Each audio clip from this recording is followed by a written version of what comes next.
Hi, I'm Dr. Greg Ellis. For the last 60 years, the world has been enmeshed in the greatest scientific fraud and deception ever perpetrated on the population.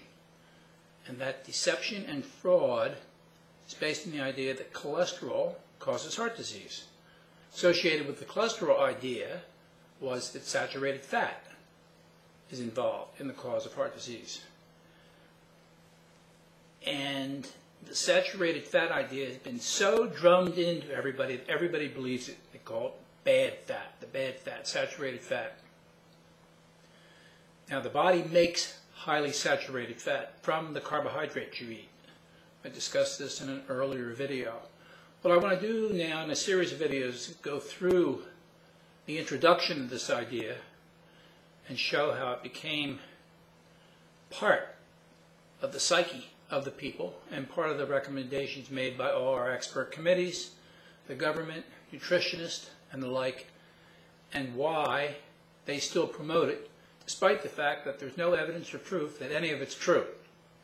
In fact, with the recent interest in low-carb diets, very amazing information is coming out showing that carbohydrates are implicated.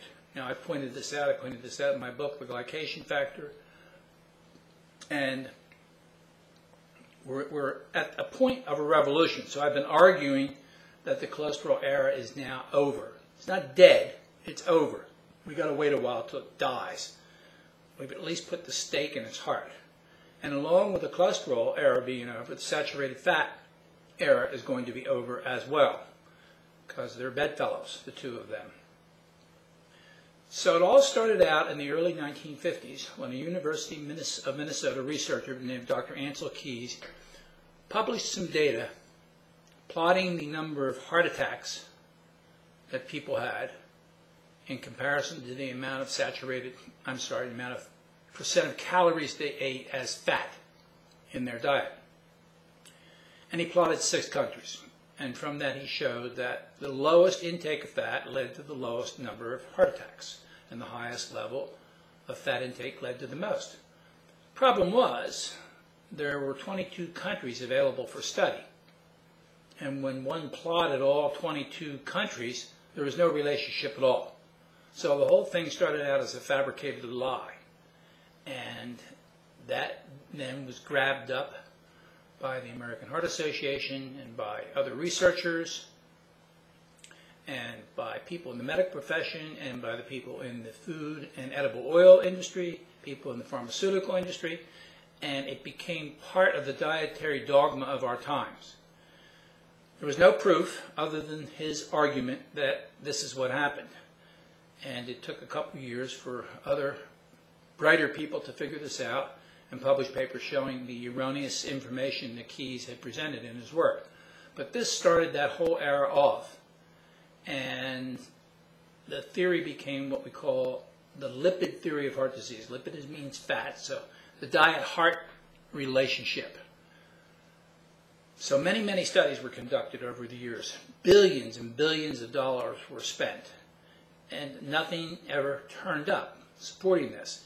In some studies, there was a slight reduction in the number of heart attacks or cardiovascular incidents, or events, as you might want to call them, but the total death rate in the groups was the same.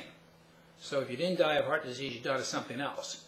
This was left out. Nobody talked about this because this would blow their theory up.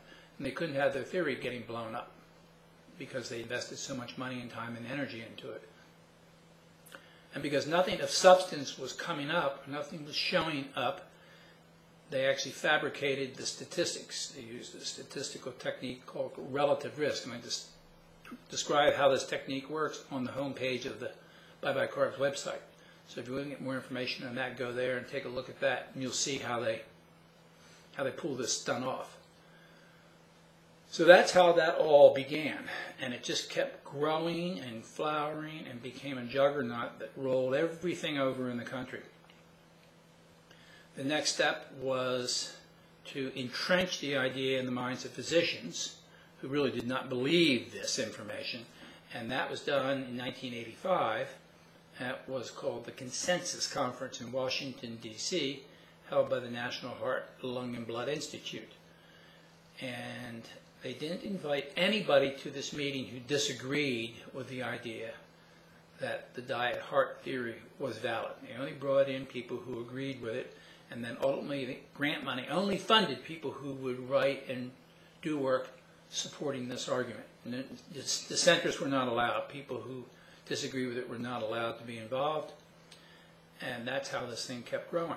And then all the marketing got involved, and it went on and on and on. It just became the biggest medical lie in the history of the world. And that's where it stands now, even though there is no proof at all that cholesterol causes heart disease, and certainly no proof that saturated fat is involved in the cause of heart disease. No information has ever been presented to prove that that is true.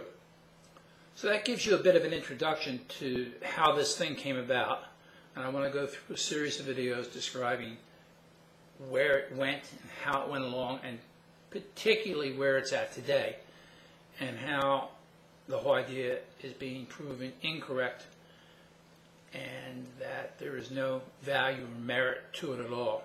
So you'll get a good handle on this. Ultimately, though, you're going to have to quit listening to your medical professionals about this. I just run into people all the time who are talking about their doctor who tells them about their cholesterol and they're going to die. So every doctor out there believes in these ideas, and they promote them, and they're not about to let them go. They can't. They've invested too much time and energy in it, and they're not reading the research papers. A medical doctor is not a scientist. He's trained in the art of medicine. And it's the scientists who are doing the actual work, proving these things and proving what's actually the cause of these problems. But that information does not readily get disseminated down to the medical practitioner in his office or even in the hospital. It's not. So you're going to just have to be really careful about this. And these guys won't let it go. Your medical doctor will not let any of this go, and he will bludgeon you to death over the importance of getting your cholesterol down, reducing your intake of saturated fat, because they all believe this is the cause of heart disease. It's not. And we're going to just get to the point where we see that it really is carbohydrates that are the culprit. Carbohydrates are the culprit. They're the main risk factor for cardiovascular disease, and that's what you're going to have to watch. So that's my introduction to this series. I'm Dr. Greg Ellis.